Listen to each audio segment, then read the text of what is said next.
office for almost 20 years and has served as mayor since 2015. She is the second mayor in D.C. history to be elected to 3 terms and the first African-American woman in America to be elected to 3 4-year terms as mayor.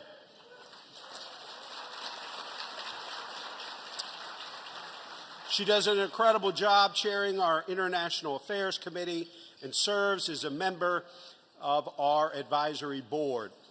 She is also graciously hosting our Saturday night event at the Spanish ambassador's residence, which we are so looking forward to. Please join me in giving a warm welcome and thank you to DC's Mayor, Muriel Bowser.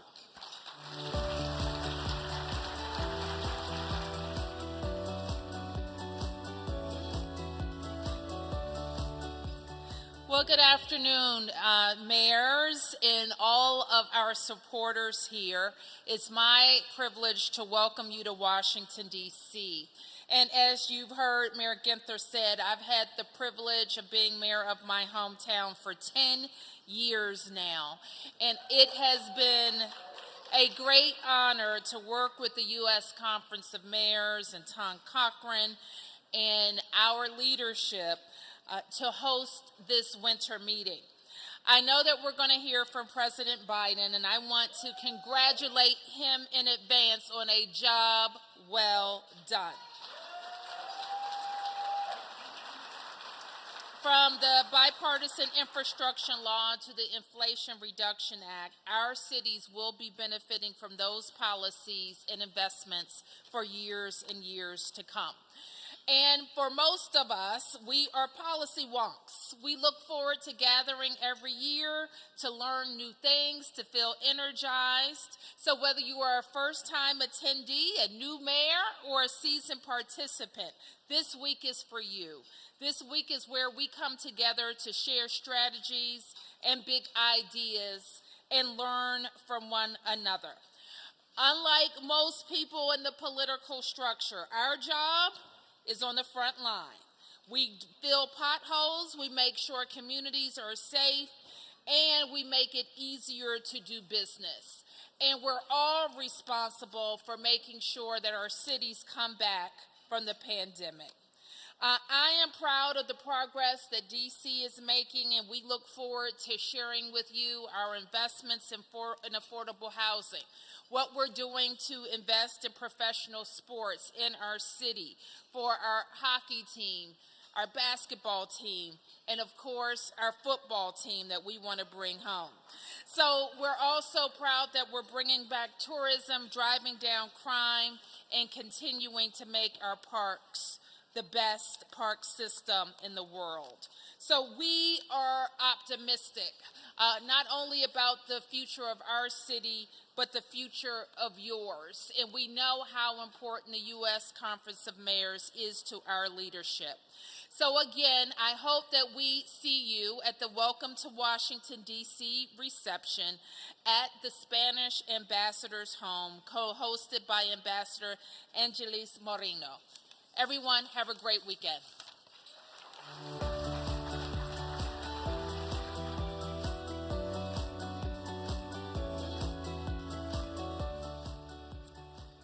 Thank you, Mayor Bowser. The next discussion will focus on innovative strategies and partnerships to expand food access and improve nutrition security in underserved communities. Please welcome the panel and the Vice President of Policy and Government Affairs for Instacart and our moderator in this session, Casey Aiden Wansberry. And she will introduce the panel as well.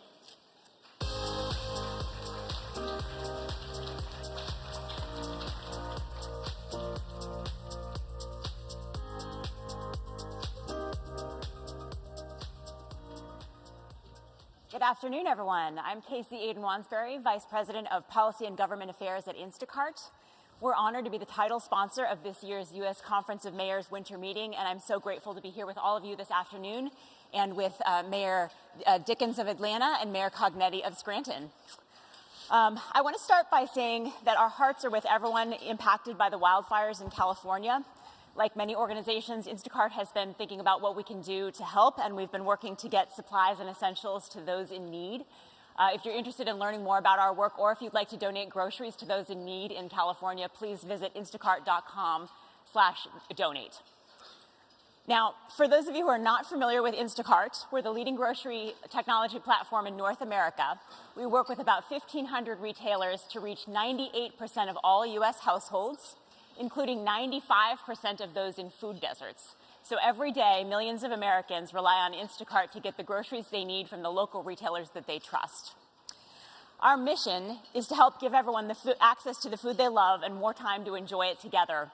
And that's why 2 years ago, we introduced a new initiative, Instacart Health, that uses our technology and our reach to help expand nutrition security, make healthy eating easier, and scale the power of food as medicine. Since then, we've partnered with universities, nonprofits, health providers, and elected officials, including many mayors, to help reimagine what's possible when it comes to nutrition access and nutrition programs. So that's why I'm very excited to be here today to moderating this panel with two leading anti-hunger advocates, Mayor Andre Dickens of Atlanta and Mayor Paige Cognetti of Scranton. And we're going to talk a little bit about their approaches to alleviating nutrition insecurity in their cities. Mayor Dickens, we appreciate your proactive leadership in addressing food insecurity and your innovative projects like the Grocery Store Initiative, which we're going to talk a little bit about. And you're also such an important voice in the Conference of Mayors, so thank you for being here today with me. Thank you. Thank you for having me. Mayor Cognetti, I can think of no one better to be taking over the role as Vice Chair of the Mayor's Alliance to End Childhood Hunger. Instacart's the inaugural co-sponsor of the Mayor's Alliance, and we've been proudly supporting this program for the past 3 years, and we know the Alliance is going to benefit from your incredible leadership, so thank you. I'd like to start by asking each of you to talk a little bit about how food insecurity impacts your cities specifically. Mayor Cognetti, I'll start with you.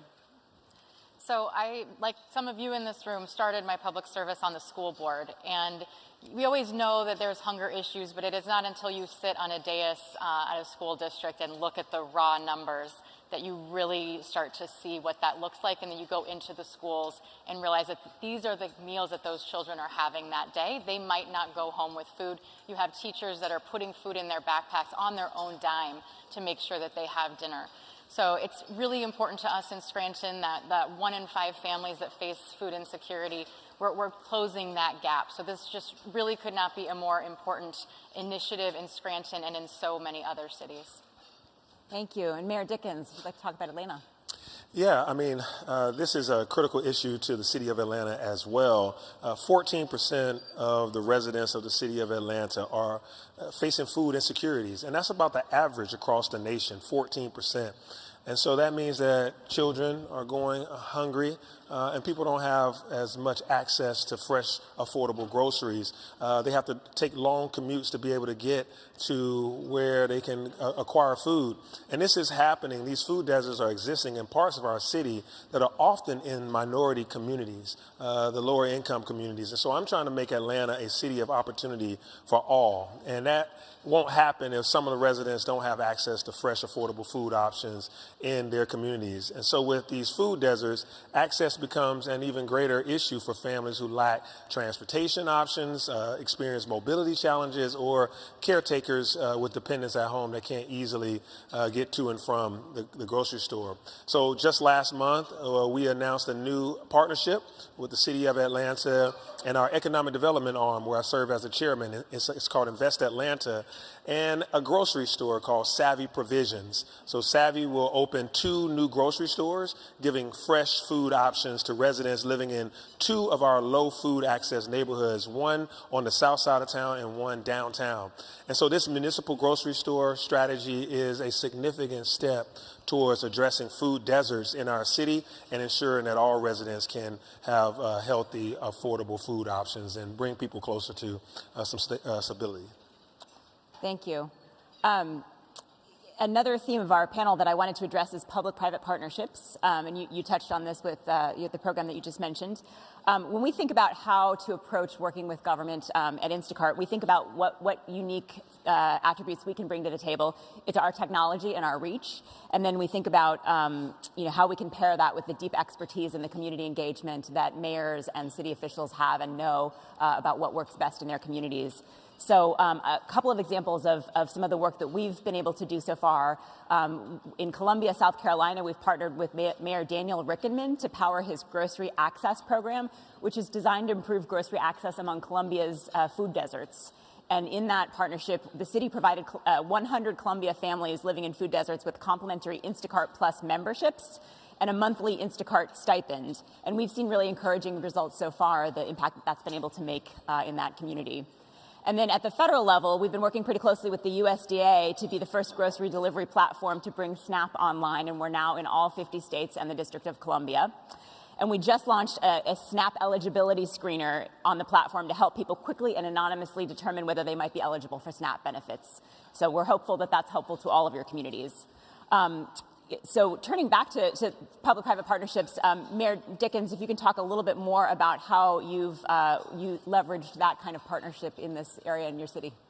Yeah, it's important to have public-private partnerships to get this work done. I'm thankful to be at the U.S. Conference of Mayors, where I serve as the P3 Task Force Chairman. The programs that we have really help to ensure that all Atlantans live within a half mile from the nearest fresh food options, and that's bringing new retailers to Atlanta and building new grocery stores, or helping existing mom-and-pop stores have better amenities and better profiles. And so I love this program because not only does it benefit families, but it also drives more business into these communities, and local retailers can expand and have new life into these unused public spaces. Sometimes these are vacant spaces or vacant grocery stores, or something that we can turn into now that's tax revenue generating for the city. And these types of programs can contribute to making Atlanta more vibrant in some of these neighborhoods that have been disinvested.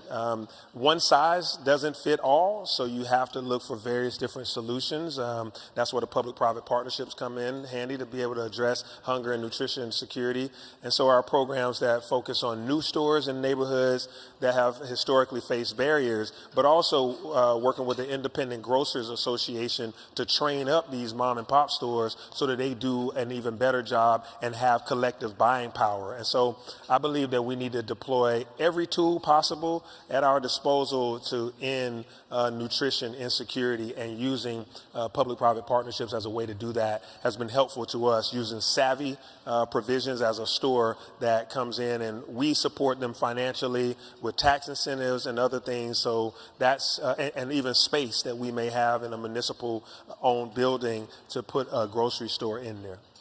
It's incredible.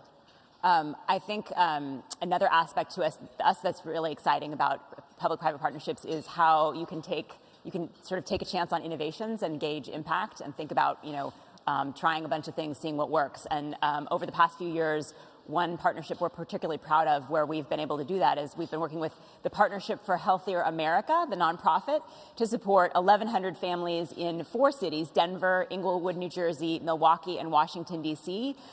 They've got a program we've been supporting that offers families in under-resourced communities $60 a month to use on produce specifically, using a category-specific stipend on Instacart, and then they also get an Instacart Plus membership. So what's been interesting is that they've been doing this in these cities for some time, and we've been able to get some interesting results, including a recent survey showed 60% of survey respondents said that they reported that they ate more fruits and vegetables once starting the program. 87% said that this stipend helped them build a healthy habit of eating that they hadn't had before. 86% said that it empowered them, giving them the dignity to choose the different items that fit their unique needs best, and they appreciated that flexibility and that choice. So it's still new, but it's really encouraging to us to sort of see which part of this is really resonating. In that vein, I know Mayor Cognetti, you've been looking at what works and what's most impactful in your city. We'd love to hear a little bit more about how you're thinking about that. Yeah. It's fitting that we have our White House staff here, and the president is coming, because the White House Hunger Challenge, launched just a couple years ago, was an incredible spark for us in Scranton. We started our hunger task force in Scranton as a result of that White House Hunger Challenge. And you all know in this room that there's a little pixie dust that happens when you say White House once you get home. It really helped us bring everyone to the table, not just our hunger partners and nonprofits, but our faith community, some of our partners at our different grocery stores, and also our philanthropy. So our task force has really had success. We are at a point where we are now funding together a navigator position so that we can close the gaps between the food providers and then better meet those needs. So you say, the choice, right? The dignity of choice in food. So many people say, I'd like to come to this food pantry, but I can't choose a culturally appropriate meal for my family, or I don't have the type of produce that I like, or my kid doesn't like this. There's so many different layers to solving the hunger crisis in a way that meets the needs of our communities.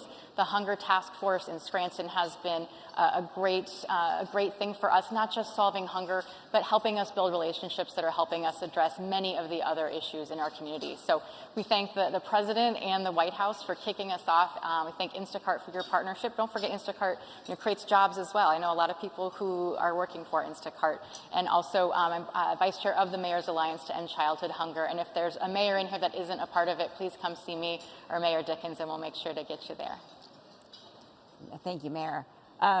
We've just got a couple minutes left, but since you are both members of the Mayor's Alliance to End Childhood Hunger, I did want to ask you a little bit both about how you're thinking about policy advocacy and what you'd like to see and what you might want the other mayors to support you on.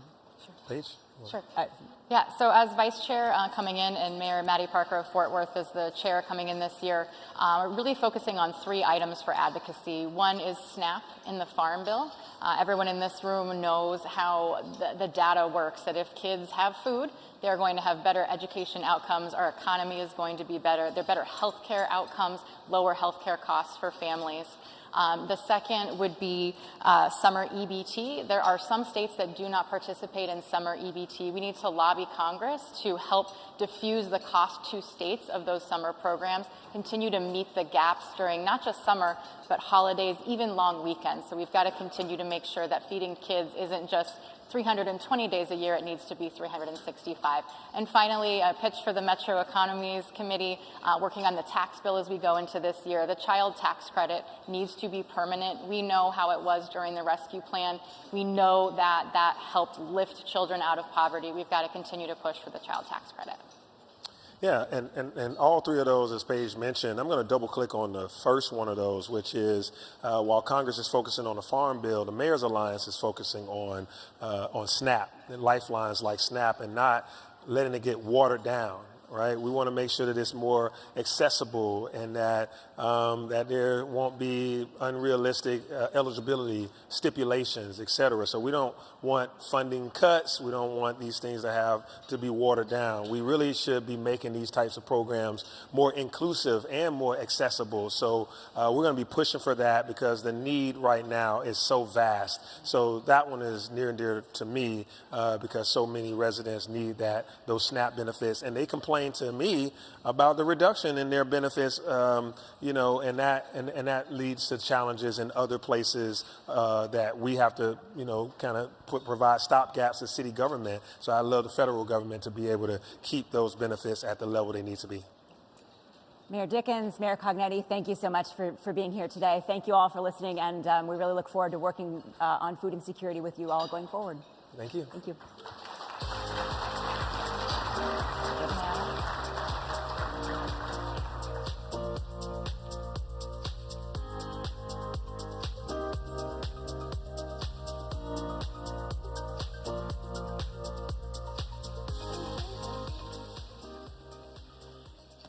Thank you so much. What a great panel. So appreciate Mayor Dickens and Mayor Cognetti's leadership and Instacart's engagement with this critically important work. As mayors, we have a clear understanding of the scale and impact of the housing needs in our communities. As we work toward a response to our national housing crisis, I thought it would be important to gain perspective on the scale and complexity of the issue at a national level. Our next speaker serves as the managing director of the Harvard Joint Center for Housing Studies, which conducts rigorous research to advance policy and practice and brings together diverse stakeholders to spark new ideas for addressing housing challenges. In his decades of experience studying the U.S. housing market, he has focused on the financial, social, and demographic aspects of home ownership, the dynamics of the rental market, housing affordability, and racial and socioeconomic segregation. You're in for some great information and powerful, powerful data to help inform our approach. Please join me in welcoming Dr. Chris Herbert.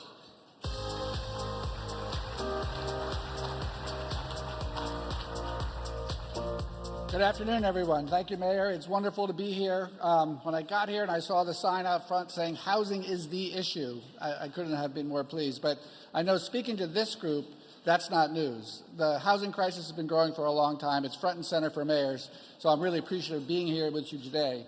What I'm going to do is I'm going to follow I want to make 5 points and leave those with you. Now, I know many of these will be issues that you already know well, but I hope from what I present to you today, I'll give you a few new insights to help you think about the solutions that we need. So we'll talk about renter and homebuyer affordability, existing homeowners and their financial challenges, long-term drivers of affordability and implications for what we should do today, take a bit of a look at the housing shortage we face, and then close with a demographic outlook. So talking about renter affordability, I mean, the first headline is if you look at the trend in the share of renters who are cost burdened, spending more than 30% of their income on housing, this chart is showing you both the number and the share over time. We had a crisis that was growing in the aughts, and then for the last decade kind of held steady, but since the pandemic has now started to climb again pretty steeply. So we're now at half of renters who are cost burdened, 23 million renters, and so the crisis has really reached kind of epic proportions. But if that was the only part of the story, it wouldn't necessarily be new. What's been new is if we look at this by income level, so here I'm showing you by $15,000 increments, which is what one makes working year-round full-time at the federal minimum wage. So we have people making 1, 2, 3, 4 or more times the minimum wage. What you can see is that for the lowest income workers, this problem is not new. That group, the share who are cost burdened and the share who are severely burdened, paying more than half their income on housing, has not changed much since 2001. What has changed is people who are working year-round full-time at decent jobs have seen the share of those households who are paying more than 30% of their income on housing rising sharply, particularly those making $30,000 to $45,000 a year. And that group has seen things worsen, in particular over the last few years. So what I like to say is that what we have done is we've democratized the housing affordability challenge. This is no longer just a problem of the poor. It's a problem of people who are working year-round full-time. The good news for those who care about housing is that it's brought it front and center. But the bad news is we can't forget that those people making less than $15,000 a year are the group that are also experiencing the problem in a really fundamental way. So we'll come back to that. One thing I also want to point out is as we think about this pattern, it does differ a bit across the country. So in this chart, we're looking at the top 100 markets, dividing them into 3 groups, the quarter that have the highest rents, the 50 that are in the middle of that distribution, and the 25 at the bottom. And here the point is, if you look at the ones making less than $15,000, or even less than $30,000, it doesn't matter if you live in Detroit or you live in San Francisco. You're going to be severely cost burdened at those income levels. But as you move up in the rent distribution, so the LAs, the Boston, the San Franciscos, the Washingtons, that is where it really becomes an issue of the folks who are making more higher incomes. So the nature of the housing challenge does differ by market, but you can also see is that green bar, the middle group, has seen a significant increase in that affordability challenge at middle incomes as well. So rental crisis is getting bigger and it's spreading to more groups. And so that means we have to have multiple solutions, not just a one-size-fits-all approach. On home buyer affordability, now these are folks trying to get into buying a home. What we really have seen is just an astronomical, there's no better word, increase in the unaffordability of home buying. So the chart on the left is showing you what the median priced home, the mortgage payment would be monthly on the median priced home. If you look back in the peak of the housing boom, when housing was many multiples of income, you can see that payment was about $2,500. Now we're approaching $3,500. What's happened is we have not just high housing prices, but interest rates that are now 7% or more. And the combination of those two has made housing more unaffordable for entry-level home buyers than at any point in the last 5 or 6 decades. If you look on the right-hand side, that's showing you metro areas across the country and how much income you need to be able to qualify for a median price house. And you can look at the orange and the red and the yellow, and places across the country where you need more than $100,000 a year to be an entry-level home ownership has really come quite widespread. Now, one thing about this, too, is if we think about it in terms of just getting the mortgage payment you need, it's also the down payment. So for that, I like to think about the price-to-income ratio. So this chart is showing you the distributions of markets across the country in the price-to-income ratio, with blue being ratios under 3, and then the brown is 3 to 4, yellow 4 to 5, and so on. The line showing you what happened across the country. The key here is we go back to the 1990s. There was a rule of thumb. House prices would be 3 times income.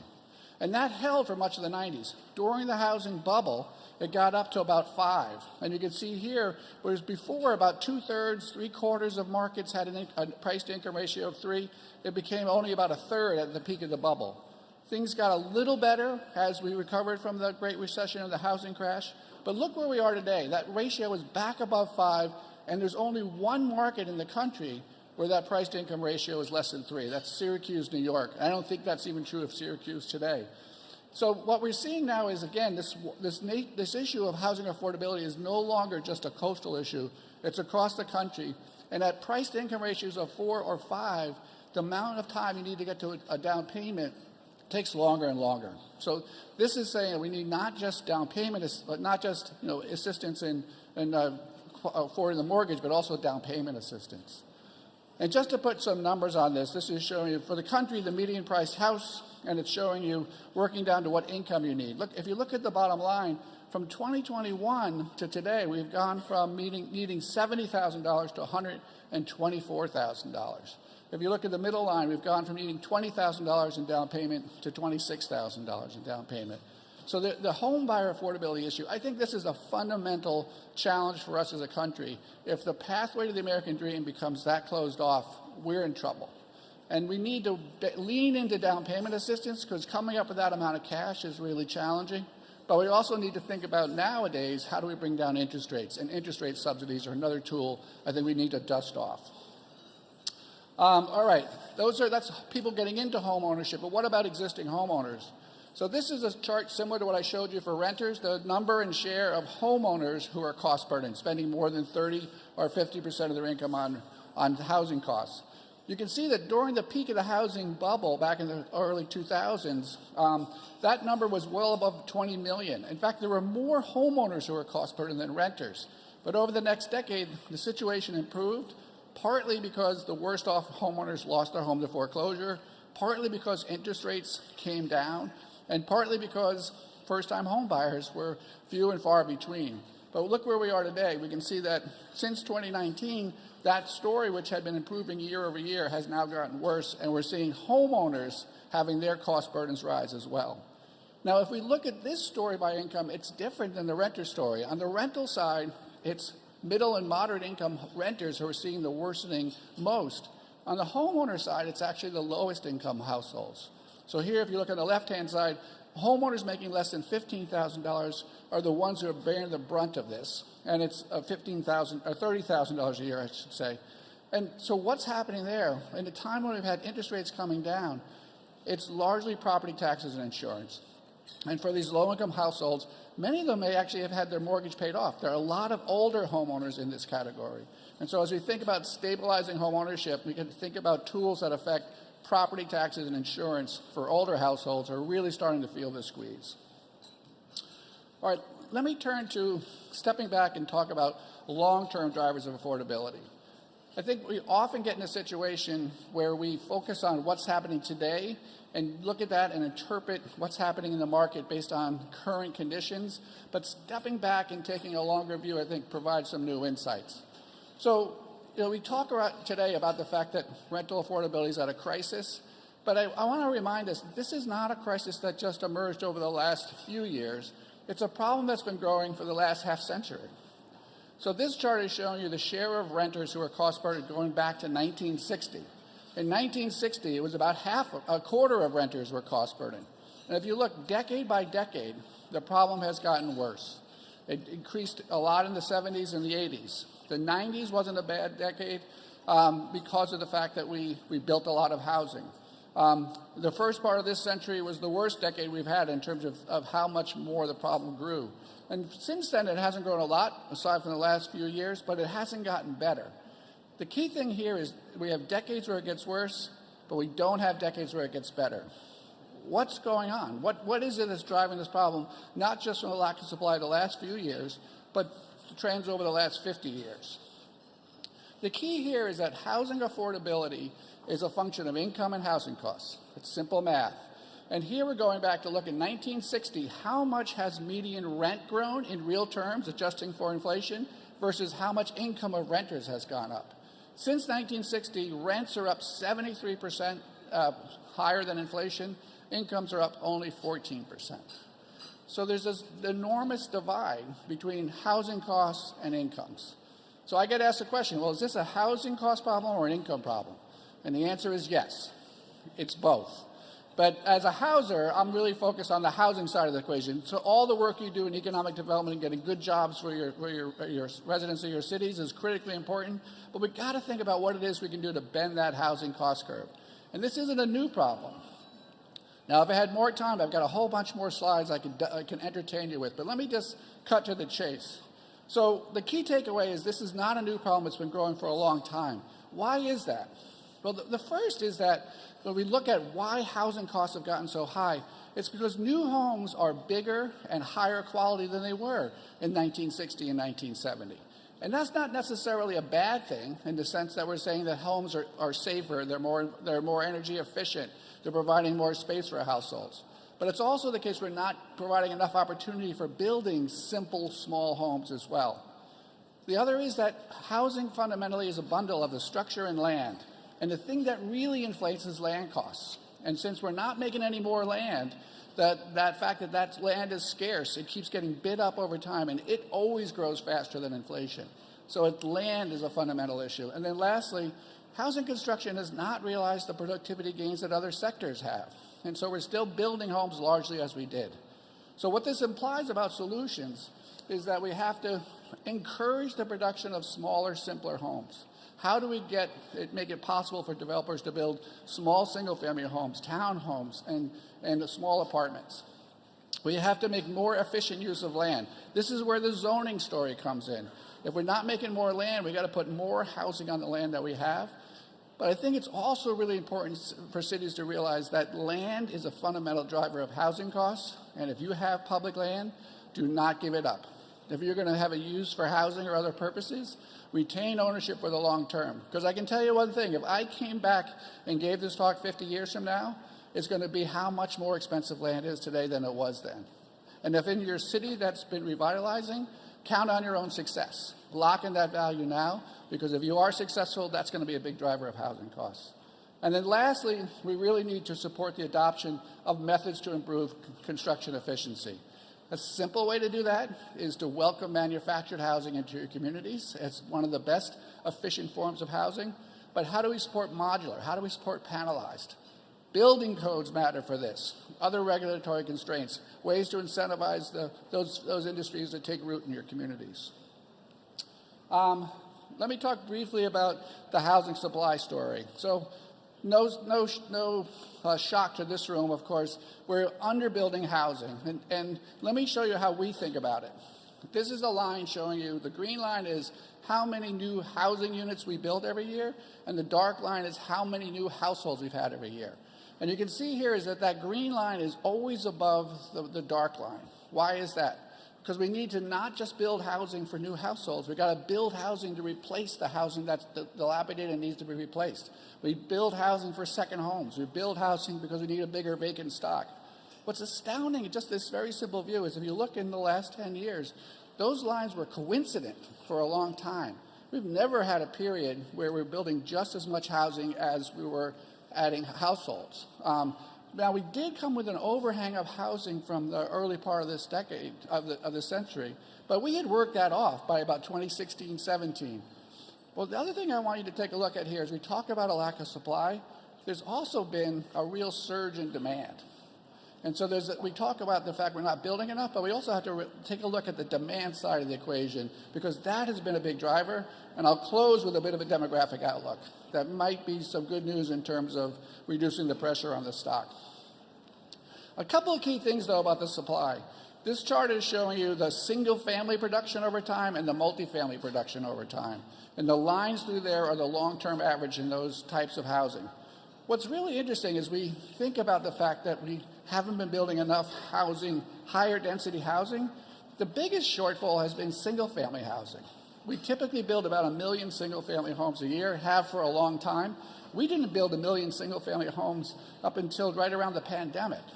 Multifamily housing, which we build about 350,000 a year, has actually been running above that level. Now, mind you, we had millennial generation coming of age. We had a back to the city movement. We had a multifamily stock that was old and needed to be replaced. But really, I think one thing that's underappreciated is we need to have more single-family housing of various types to support people who want to have entry-level home ownership. Here's another way to look at this. So this chart is showing you the supply of just single-family housing, and the stacked bars are entry-level home ownership. The orange is 1,400 square foot homes or less. The green is manufactured housing. The yellow are townhomes, and the blue are condos. The line is showing you the share of all single-family production in small homes. Back in 2000, they were about half of the housing production. They're now down to about 42%. We're not building small single-family homes. And I think we need to look at our zoning and building codes and say, are we making it hard to build those homes? But we're also not placing nearly as much manufactured housing. Townhomes are an important part of that supply. And the condo market is the one that's been most moribund. It's only about 5% of multifamily starts. It used to be 40%. So thinking about what are the regulatory structures that may be inhibiting these types of small entry-level home ownership are going to be really important. And let me take a look, and I close out here with the demographic outlook. So one of the things the Joint Center is known for is doing a household forecast, taking a look out the next 10, 20 years, how many new households are we going to have? Just a couple weeks ago, we released our latest update. So the blue bars are showing you here what the average household growth had been by decade going back to the 1990s, and these are in millions. So in the 1990s, we added 1.4 million households. In the first part of this decade, of this century, 1.1 million. Over the last 10 years, 1 million households. So with that, when you think about 20%, 30% more housing units to accommodate that growth in households, we need 1.3, 1.4 million housing units a year. We've been running short of that lately. But look where we're going. In the next decade, we expect household growth is going to be 900,000 a year. Why is it declining? In this forecast, it's declining mostly because of the aging of the baby boom generation. The next generations are pretty large, but they're not compensating for the dying off, essentially, of the baby boom generation. And these numbers assume net international immigration of 800,000 to 900,000 a year. If that number falls, then we're going to see lower numbers than that. And suddenly building 1 million housing units a year as a country is going to be sufficient. So as the demand picture changes, the need for supply is going to change as well. And if you look at the next 10 years, a household formation of only 500,000, we have not had household growth that low in more than a century. So we're looking at a period of time over the next 2 decades where household growth is going to slow dramatically, even if immigration stays at the levels it's been over the last 10 years or 20 years. If it falls, we're going to have even lower household growth. And we're going to have a very different dynamic in the housing market. Now, it's not going to happen tomorrow, but this is something we really need to keep our eye on. And I think the other piece of this is what's the age structure of that population? So the left-hand side is showing you the 10-year increments and the number of households. The right-hand side is showing you the change. The things that stand out here are, first of all, the oldest households, households over age 75. Look at on the right-hand side, that growth in those bars. And on the left-hand side, we're going to see a growth of households over 75 of 7.5 million over the next 10 years. That's almost all of the new household growth on net will be among older households. Are we prepared to house those households? Are we prepared to house those households with the services they need to live healthy lives? The other piece of this is the growth is going to be in those 35 to 54. So the millennial generation is really going to add to the growth of those early middle-aged households. Again, when I see this, I say we're still going to have strong demand for home ownership. We're going to have strong demand for people who are going to want to have more single-family housing typologies. On the youngest age groups, we're going to see decline. So we're going to see decline in rental demand over the next 20 years. So I think thinking about what we're doing today, but having a longer-term vision is important. Not just what's the problem today, what's the issue going to be in 5 years. So we're sometimes called the Joint Center for Gloom and Doom. But we try to tell it like it is. And so I think these are important issues. I think you're all wrestling with them, but hopefully this will be something that will be informative for you as you go forward. I'm doing a session with Mayor Gunther later this afternoon. We can share what you're working on and learn more about your solutions to housing, because it is the issue. Thank you all. I appreciate you letting me be here.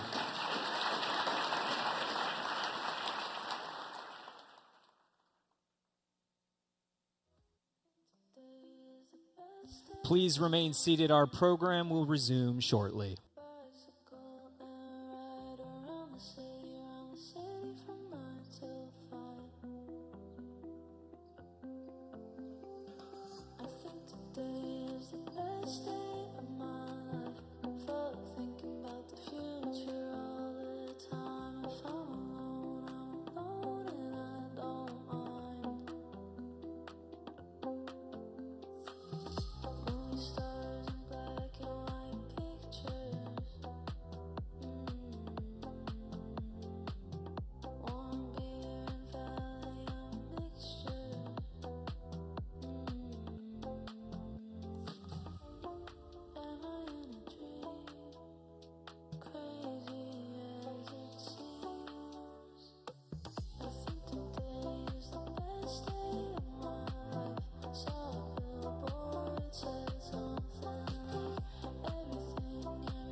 Good afternoon. Our next session, From Investment to Impact, the role of mayors in supporting women-owned businesses, will explore how strategic investments by mayors in small businesses drive innovation, strengthen local economies, and empower women entrepreneurs. This conversation is presented by the USCM Women Mayors Leadership Alliance. Please welcome Albany Mayor Kathy Sheehan, Chair of the Alliance, and Fontana Mayor Aquanetta Warren, Vice Chair of the Alliance.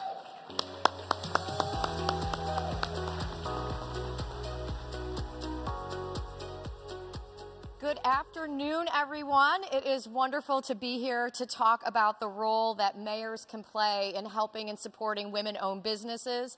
We have a bit of a truncated schedule here because there's someone who's supposed to be coming to speak. Yes. Anyway. And it's not me. But listen, we know that small businesses are the backbone of our communities. They make up 63% of new jobs. They employ nearly half of the people in our cities. And women are starting to start more small businesses. The number of new businesses started by women in 2019 was around 30%. It's nearly 50% in 2023. So we just want to highlight a couple of ways that we've worked to support those women-owned businesses. And one of the businesses in my city that we were able to help was a woman who, she makes handbags, she's a designer, but she's a manufacturer, right? She has machinery and things that she has to use, and when she went to start her business, she got sticker shock when she found out how much the insurance was going to cost, because she was a manufacturer. And so we were able to help her out with our American Rescue Plan funding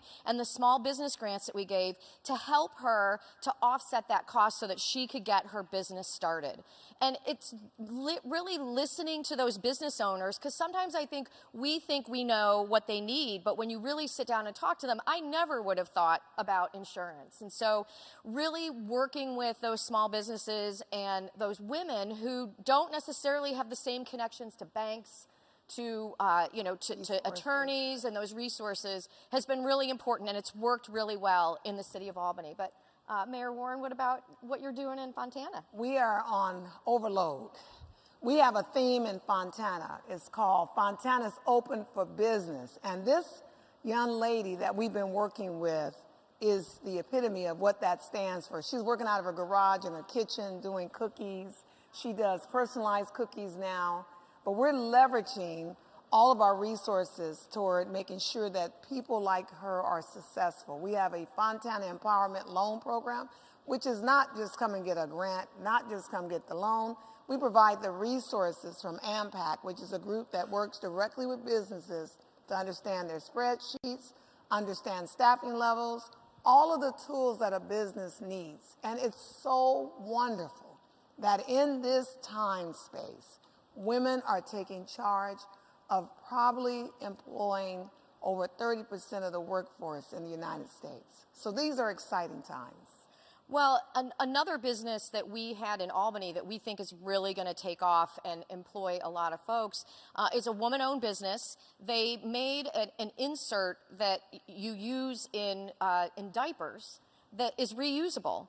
And so when the pandemic hit, and everybody needed their protective gear, they realized that the same process that they used to make these diapers, they could use to make gowns.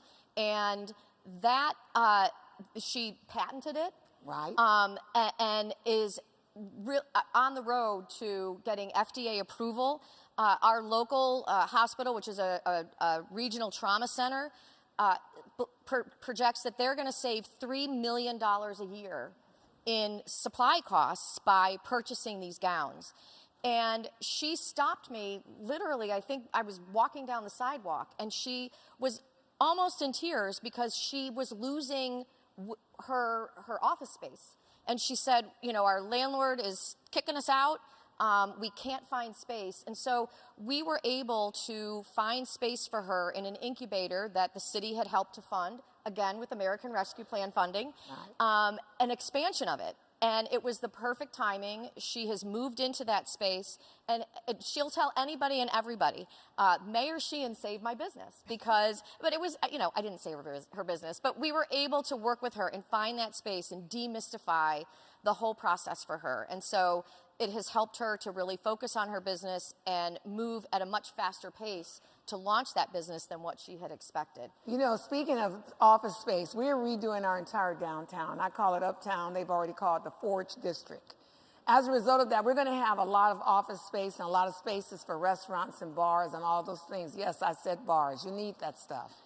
So what we're doing is working with this one lady that does these platters where you can get the salami and the cheese and all of those pistachio nuts. I just named off my favorites.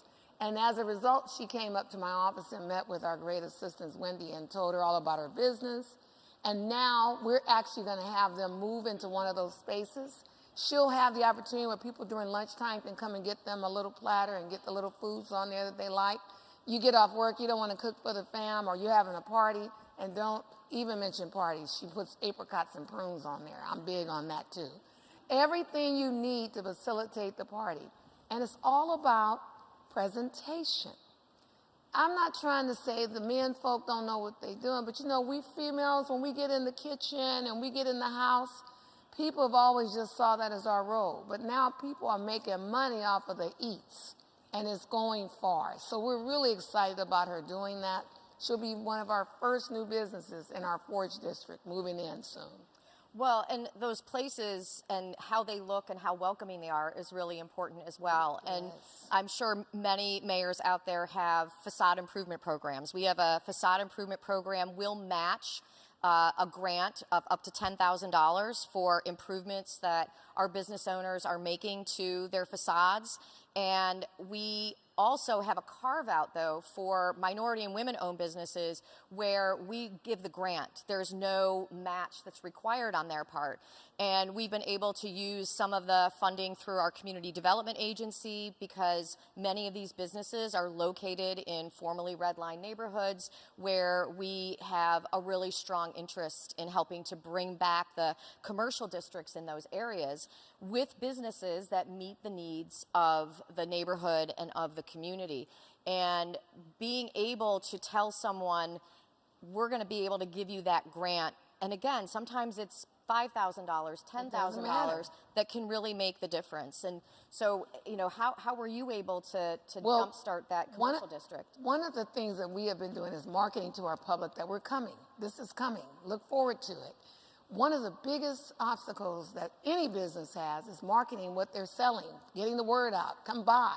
So we have a program that I started during COVID because, we're the suburbs of Los Angeles. I'm about 65 miles east, although go be strong, Los Angeles and Altadena. Come back. Come back. That's my hometown, and I'm praying for it. We were able to start a program called Mayor Monday because people would tell me, the mayor said we can't go outside. Well, Fontana has 50 parks. And what mayor are you listening to? I'm your mayor. Listen to me. Go outside. Take your family. Don't just stay in the house arguing with each other and breaking up. You can have recreational activities. As a result of that show, we are using that to help our businesses advertise what their particular products and services are. The other part is we're finding more women running their husband's business in manufacturing and industrial. And they're coming forward saying, don't forget about us. So we're working with them too.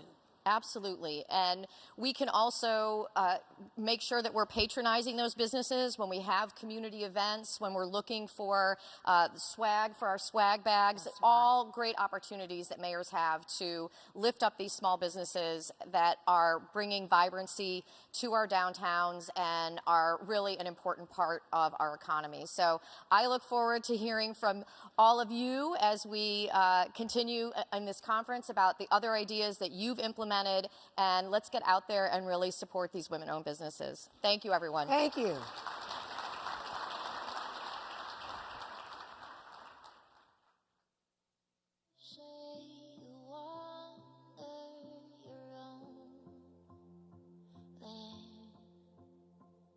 When I think about it, I don't see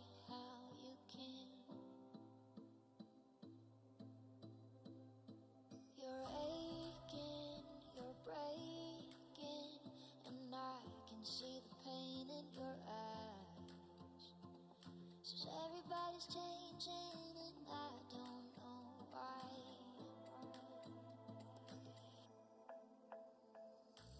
So little time, try to understand that I'm trying to make a move just to stay in the game. I try to stay awake and remember my name, but everybody's changing and I don't feel the same. You're gone from here, soon you will disappear, fading into beautiful light. 'Cause everybody's changing and I don't feel right.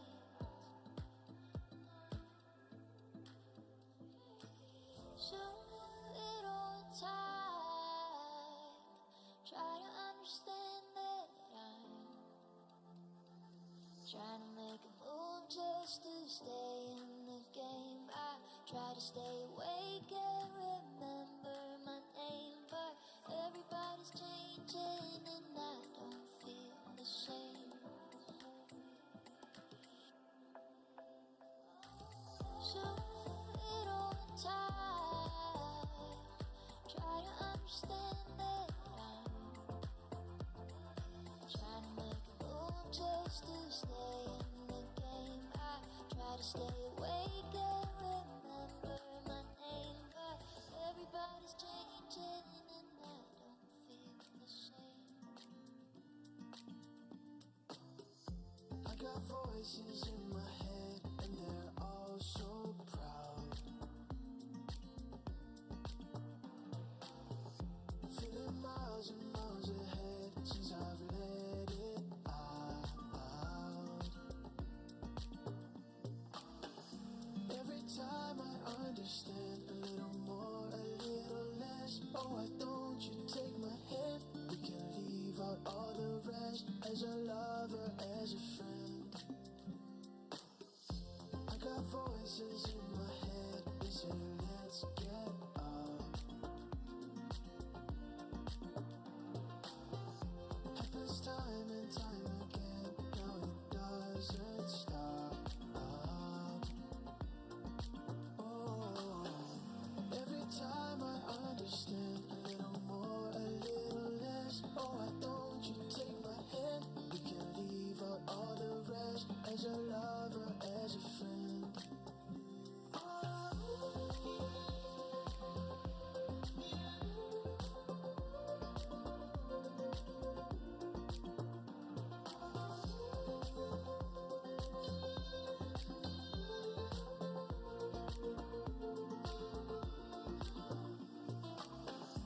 Every time I understand a little more, a little less. Oh, why don't you take my hand? We can leave out all the rest. As a lover, as a friend.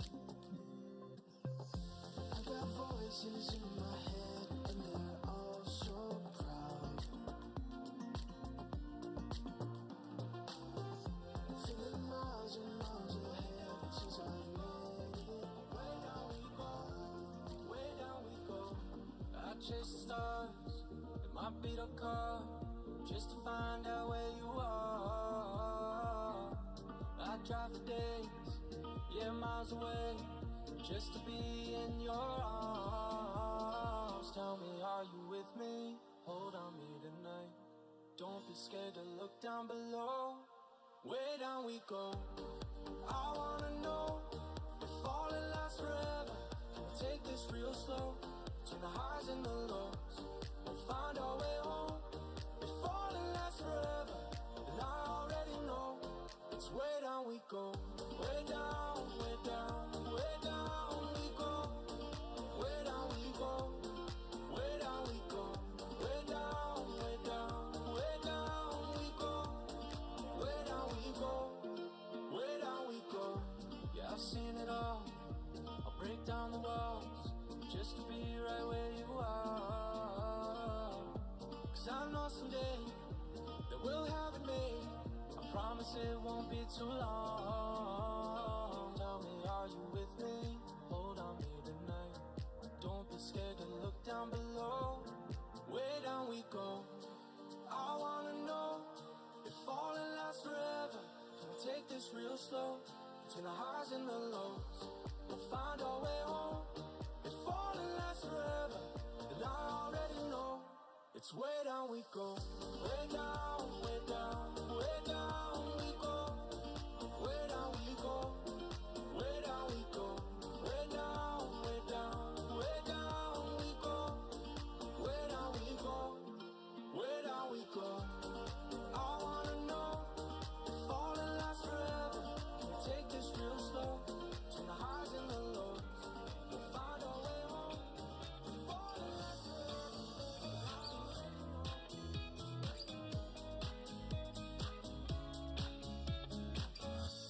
decisions as I go to anywhere I flow. Sometimes I believe, at times I wish you know. I can fly high, I can go low. Today I got a million, tomorrow I don't know. Decisions as I go to anywhere I flow. Sometimes I believe, at times I wish you know. I can fly high, I can go low. Today I got a million, tomorrow I don't know.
Please welcome Mayor Andy Ginther.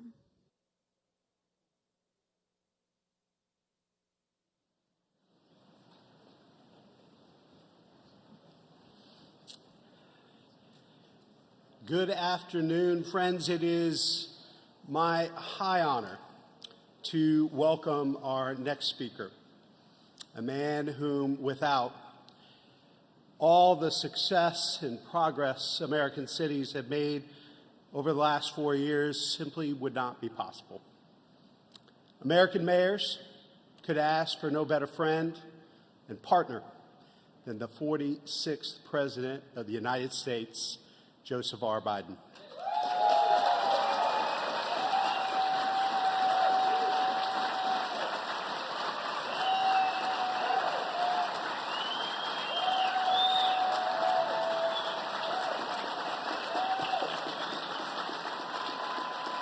It's easy now. It's easy now as cities are thriving to forget just how tough a spot we were all in just 4 years ago. It was a real-life nightmare.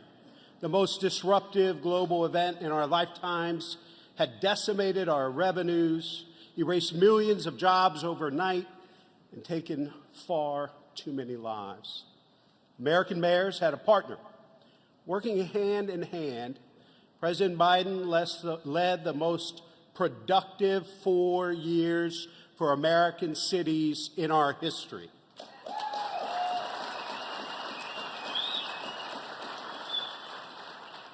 He delivered the American Rescue Plan that brought us back from the brink. He then helped us catapult ahead with the bipartisan infrastructure law. He made history's greatest investment in the fight against climate change in the Inflation Reduction Act.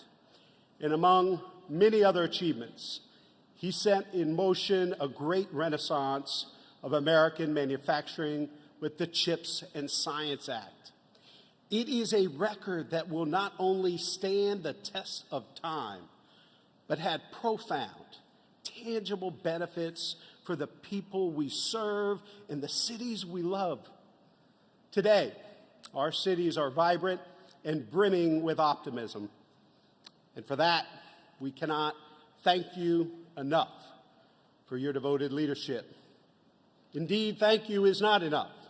That's why today I'm proud to announce that we are taking the very rare step of presenting to President Joe Biden the United States Conference of Mayors Award for Distinguished Public Service.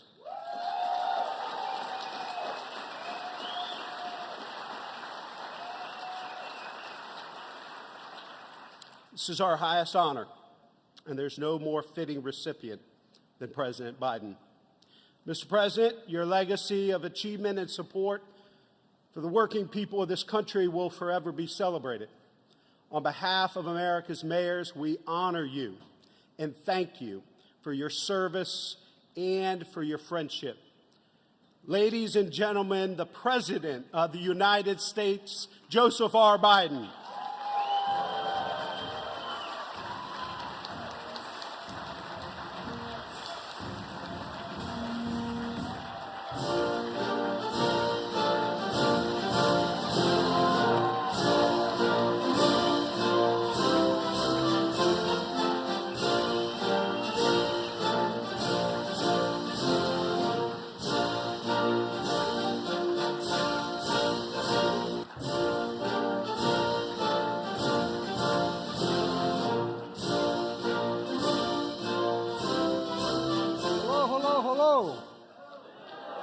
Mayor Ginther, thank you very much from Columbus, Ohio, for your leadership of this conference. Please have a seat if you have one. Thank you, Tom Cochran, for your remarkable stewardship of the U.S. Conference of Mayors for decades. I want to give a special thanks to his wife, Clarita, who I just met. She's running around here, feeling after she broke her hip. You guys doing well? Anyway, Tom, you and I have something in common. We both married way above our station.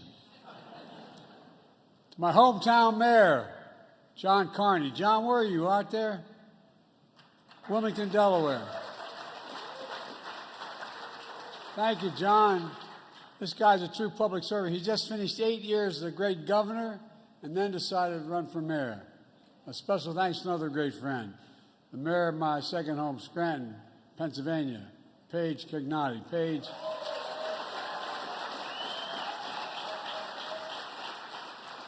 It's an honor to receive this award. As I measure the significance of the award based on the character and the consequences of the organization bestowing the award. The U.S. Conference of Mayors is an organization of character and consequence. And thanks to all of you for your partnership and the progress we made together these 4 years. I must say, the big reason we got so much done is because all former mayors have served in my administration. Steve Benjamin, Pete Buttigieg, Marcia Fudge, Keisha Lance Bottom, Mitch Landrieu, Tom Vilsack, Marty Walsh, and thanks to Tom Perez, a guy like me who has been my point person for all of this, but he's a county guy.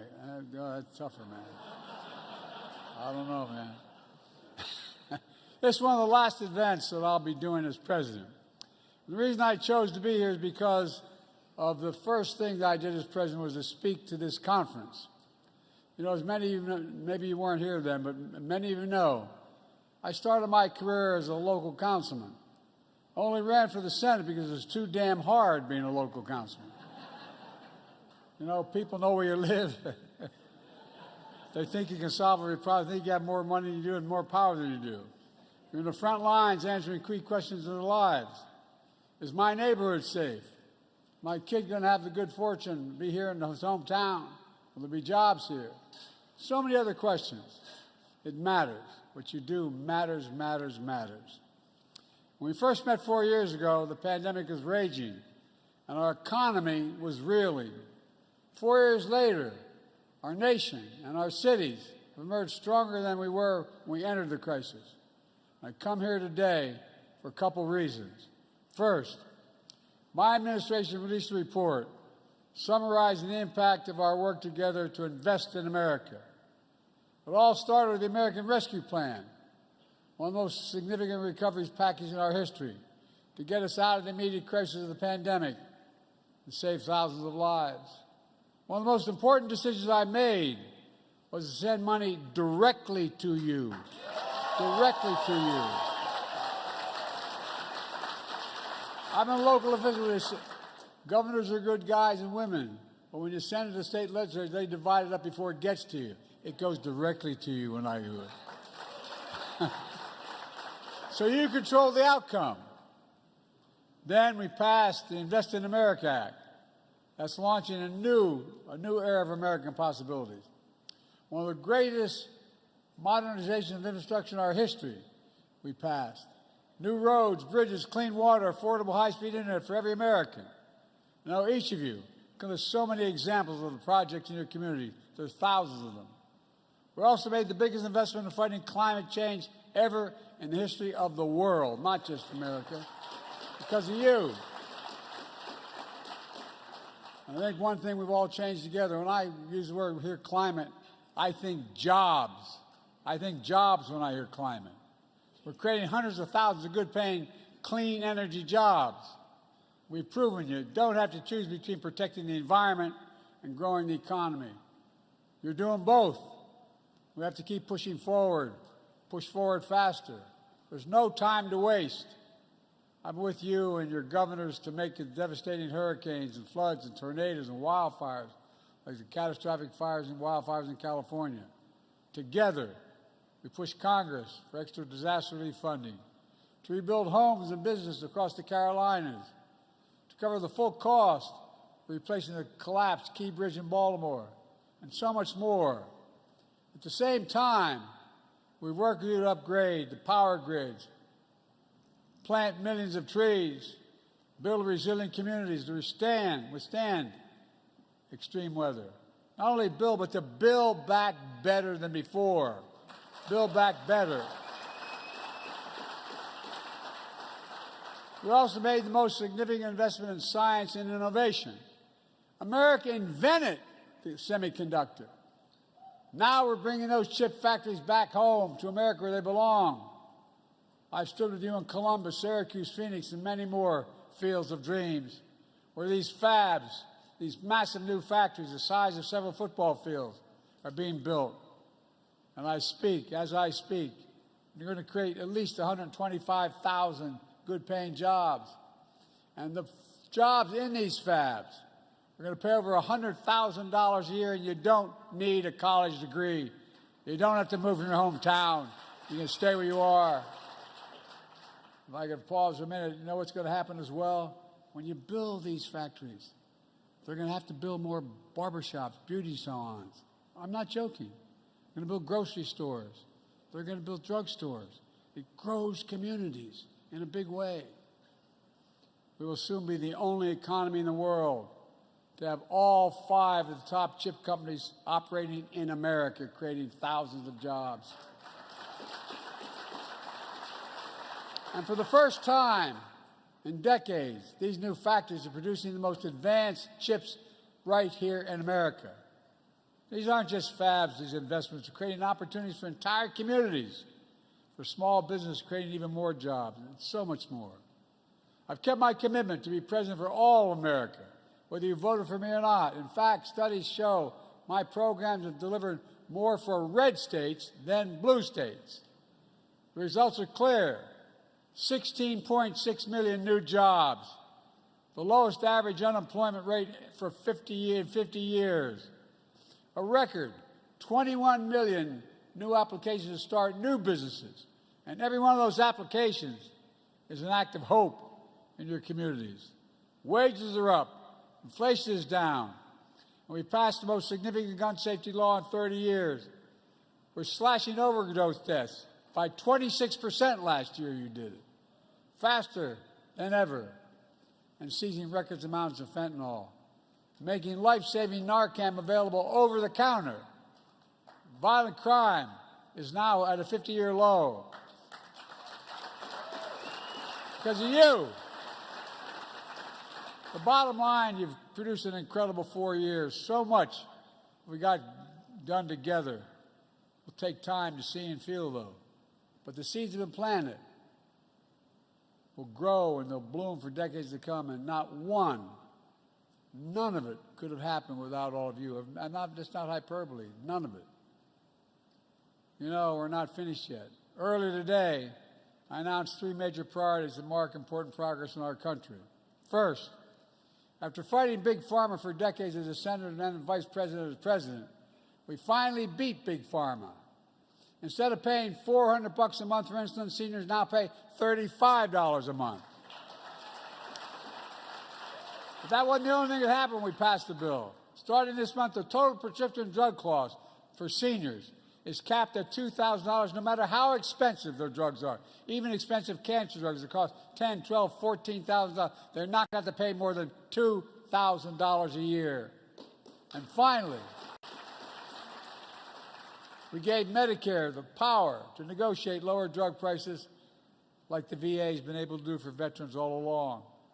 These negotiations are being implemented in phases. The first phase, negotiated lower prices for the 10 most expensive drugs for seniors, covering drugs for blood clots and so much more.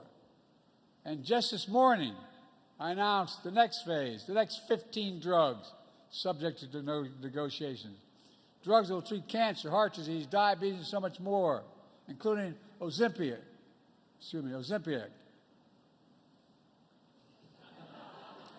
Hard to say. But it really is an incredible drug. These reforms just don't save seniors money. They save the American taxpayer $160 billion. The taxpayer over the next decade. Why? That $160 billion in Medicare is saving for negotiating lower drug prices in Big Pharma doesn't have to be paid out by the government. $160 billion. Second, just over 100 years ago, a pioneering group of women proposed the Equal Rights Amendment to enshrine the principles of gender equality in our Constitution. Throughout my career, I've been clear, no one should be discriminated against based on their sex. And in order for the amendment to be ratified, it requires 3/4 of the states to ratify it. That benchmark was passed when Virginia ratified the ERA a few years ago. Today, I affirm the Equal Rights Amendment to have cleared all the necessary hurdles to be added to the U.S. Constitution now.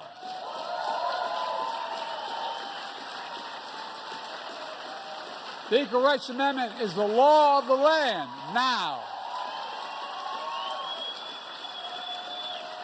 It's the 28th Amendment to the Constitution now.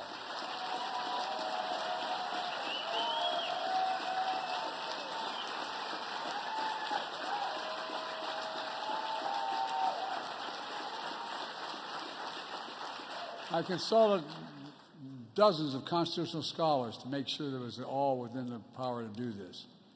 And the fact is, we did. And third, our cities are places for a second chance.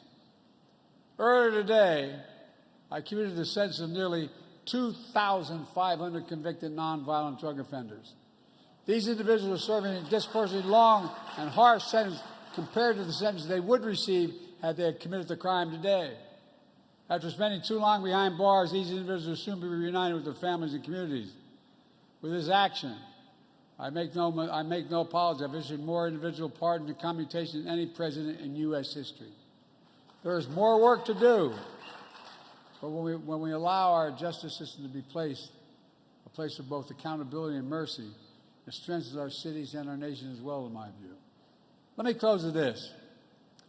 Serving as your president has been the honor of my life. When my term in office is ending, the work continues. Your work continues. My farewell address 2 days ago, I talked how each of us must be guardians of democracy to restore the strength of our institutions of democracy. The presidency, the Congress, the courts, all have minimum requirements under the law to deal with those safeguards. And a free and independent press, and yes, local governments. The strength of our institutions depends on the character of leaders like you. And our time together I'm forever thankful to have seen the strength, your strength and your character. And we need it now more than ever. The magic of America has been everyone has a fair shot. Everyone is determined to be able to be treated with dignity. No guarantee, just a fair shot. I've always believed America can be defined in one word. I remember being in the Tibetan Plateau with Xi Jinping.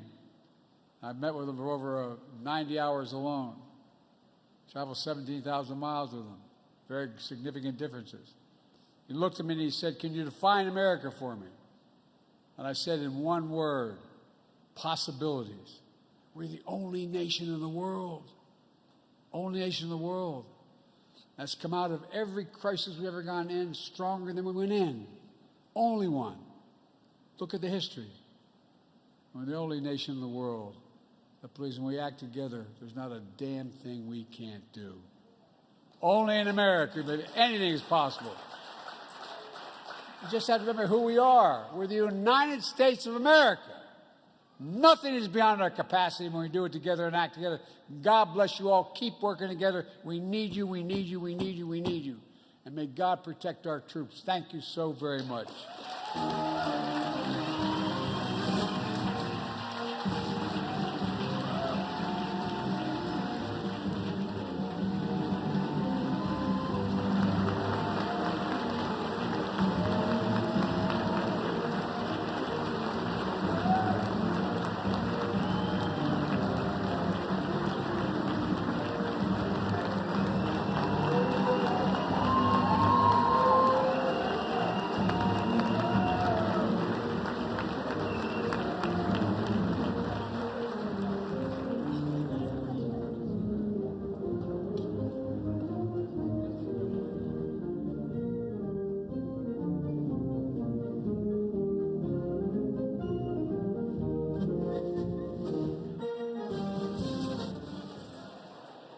This session is now adjourned. Breakout sessions start at 3:30. Have a great afternoon.